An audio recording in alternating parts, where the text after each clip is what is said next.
Rīgas starptautiskā autoosta pēdējos gados strādā pamatīgu pārmaiņu apstākļos. Sadzīvošana ar Real Baltica nav viegls izaicinājums, taču autoostas vadība dara visu iespējamo, lai atrastu vispiemērotākos un ērtākos risinājumus priekš pasažieriem.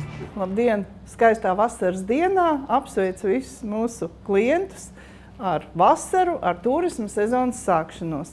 Un vasaras sezonā, protams, ir arvien vairāk starptautiskie turisti un arī parādījušies ir no 2. maija jau arī komercreisi, tā kā reisu skaits vasaras periodā noteikti pieaugs un būs iespējas ceļot ne tikai pa Latviju, bet arī ārpus Latvijas. Šobrīd autoostas daļa, kas īstenībā vēl joprojām ir būvlaukuma daļa projektam Rail Baltica, tiek labi iekārtota, ir jauns asfalts un mēģināsim un darīsim visu, lai šī izkāpšanas zona arī būtu ērta un patīkama.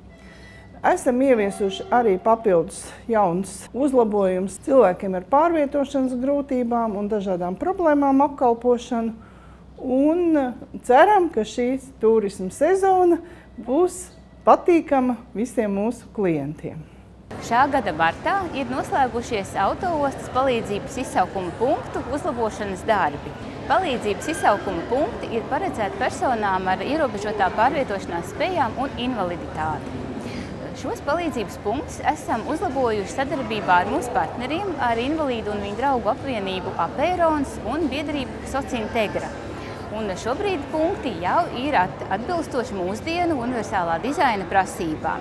Viens no izsaukuma punktiem, kas ir uzlabots, atrodas man aiz muguras, un tas ir pie autoostas galvenās ieejas, jeb A ieejas.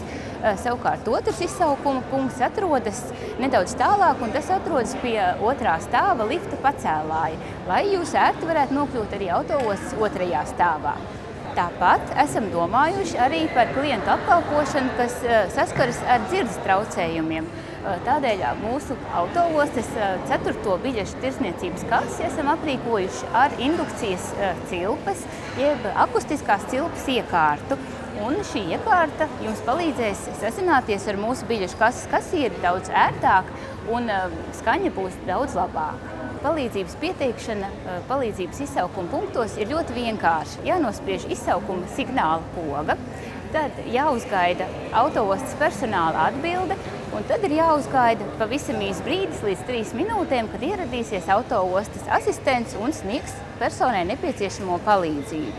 Vispirms tātad jums sniegs palīdzību, lai pārvietotos autoostas ēkā vai tās teritorijā. Tas būtu viens.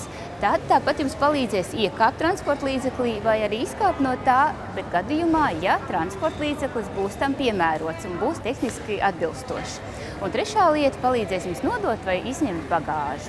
Savukārt, lai persona ar ierobežotām pārvietošanās spējām vai invaliditāti varētu saņemt palīdzību tieši braucienam ar autobusu, ir svarīgi atcerēties šīs dažas lietas. Pirmā no lietām, kas pasažierim ir jāizdara, ir jāsazinās ar pasažieru pārvadātāju uzņēmumu, un to iespējams izdarīt, pašam sazinoties ar to un noskaidrojot, vai jūsu izvēlētajā reisā dosies autobus, kurš ir tehniski piemērots, lai pārvadātu pasažieri, kam ir pārvietošanās sarežģījumi vai invaliditāte.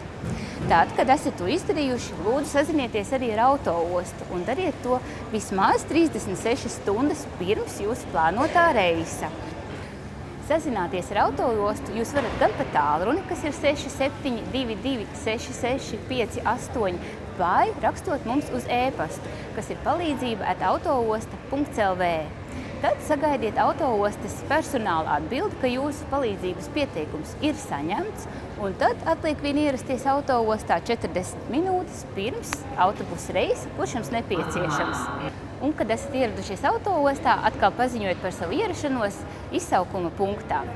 Tāpat arī ir pieejamas 2 autostāvvietas, kuras var izmantot pasažieri ar invaliditāti, bet par visu to varat uzzināt sīkāk autoostas mājaslapā www.autoosta.lv sadaļā pasažieriem ar invaliditāti. Kā redzat, autoosta gatavojas un jau ir diezgan gatava sagaidīt pieaugušu turismu plūsmu, arī mūsu iedzīvotāju kustību pa Latviju un uz Rīgu. Un gaidām ciemos Rīgā, aicinām ceļot un izbaudīt vasaru. un labus, skaistus ceļojumus visiem!